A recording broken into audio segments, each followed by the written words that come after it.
തീർച്ചയായിട്ടും പാർലമെൻറ്റിൽ നടത്തുന്ന ഒരു പ്രസ്താവന മാറ്റി പറയാൻ കഴിയില്ല.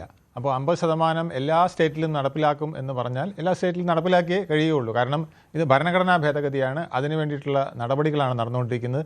അതിലൊരു ചീറ്റിംഗ് സാധ്യമല്ല. അങ്ങനെ ഒരു ചീറ്റിംഗ് നടത്തിയാൽ അത് സുപ്രീം കോടതി അടക്കമുള്ളവർ അത് നോക്കി നിൽക്കില്ല, അത് തള്ളിക്കളയും.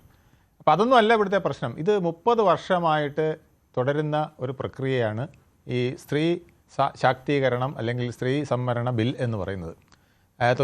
90കളുടെ അവസാനം 98ലും മറ്റും വളരെ ശക്തമായി ഇതിനായി നടപടികൾ ഉണ്ടാവുമെന്ന് പറഞ്ഞെങ്കിലും നടപടികൾ ഉണ്ടായില്ല. അന്നൊക്കെ മുലായം സിംഗിൻ്റെ ഇന്നത്തെ അഖിലേഷ് യാദവിൻ്റെ പിതാവ് മുലായം സിംഗിൻ്റെയൊക്കെ നേതൃത്വത്തിൽ വലിയ പ്രക്ഷോഭങ്ങളാണ് പാർലമെൻറ്റിനകത്ത് നടത്തിക്കൊണ്ടിരുന്നത്. അന്ന് പറഞ്ഞിരുന്നത് ഇത് കഷം മുറിച്ച ബ്ലൗസ് ഇടുന്ന സ്ത്രീകൾക്ക് വേണ്ടിയിട്ടുള്ള സംവരണമാണ്, അല്ലാതെ പാവപ്പെട്ടവർക്ക് വേണ്ടിയിട്ടുള്ള സംവരണമല്ല. അതുപോലെ തന്നെ ധനികരായ സ്ത്രീകൾക്ക് വേണ്ടി മാത്രം ഉള്ളതാണ്.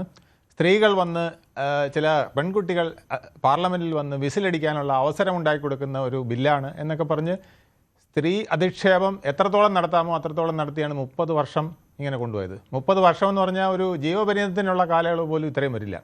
ഇപ്പോൾ ഇന്ത്യയിലെ ഏതാണ്ട് 50% വരുന്ന വോട്ടർമാരായ വനിതകളെ കഴിഞ്ഞ 30 വർഷമായി ജീവപര്യന്ത തടവിന് തുല്യമായ വിധത്തിൽ തടഞ്ഞു വച്ചിരിക്കുകയായിരുന്നു എന്നുള്ളതാണ് പറയാതെ നരേന്ദ്രമോദി ഇന്നലെ പറഞ്ഞത്.